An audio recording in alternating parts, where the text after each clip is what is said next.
What do you think about AlphaFold too? I don't know if you've been paying Hmm. attention to that. Hmm. With them deep mind solving the protein folding problem, and then also releasing, first of all, open sourcing the code, which is for me as a software person, I Hmm. love. And then second of all, also making like 300,000 predictions or something like that for different protein structures and releasing that data. Yeah. Uh, so on the side of, because you're saying there's dark matter, Right. like, is there something?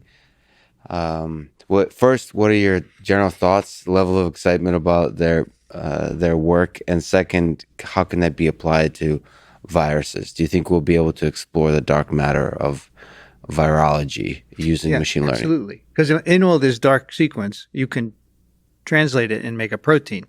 You can see what a protein looks like. It has what we call an open reading frame, right? Mhm. A start and a stop.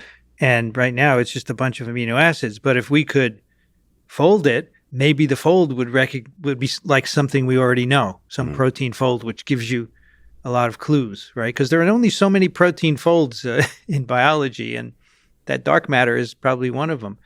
So I think that's very exciting because for years I followed structural biologists for years, and you know, in the beginning we couldn't even solve structures of viruses; Yeah. they're too big. We could do small molecules like myoglobin, like that was the first one done. Took years to do that.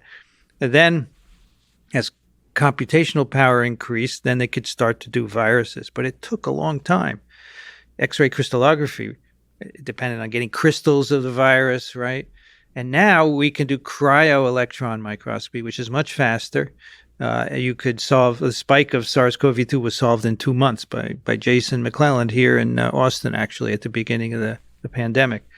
But you're limited. You can't do huge proteins. You can only do moderately sized ones. So, or actually, you can do viruses, but you can't do small proteins. So that speeded it up, but it's still too fast to solve. You get a new protein, you want to solve its structure. So if we could predict it, and I know from talking to structural biologists, this has been their holy grail from day one. They Mhm. want to be able to take a sequence of a protein, put it in a computer, and have the structure put out without having to do all the experiment. So that's why this is very exciting that Yeah. you can predict it. I mean, it's not finished, obviously, and there's more to do. But I think there will be a day where you could take any amino acid sequence and predict what it's going to look like. See, but Yeah. like, aren't structural biologists going to get greedy? So once you have that, don't you want to go more complicated then? Don't you want to go, because that's just the first step, right? To Sure. go from Sure. amino acid to the structure. Yeah. Then there's like multiple protein interactions. Like, how do you get to the virus?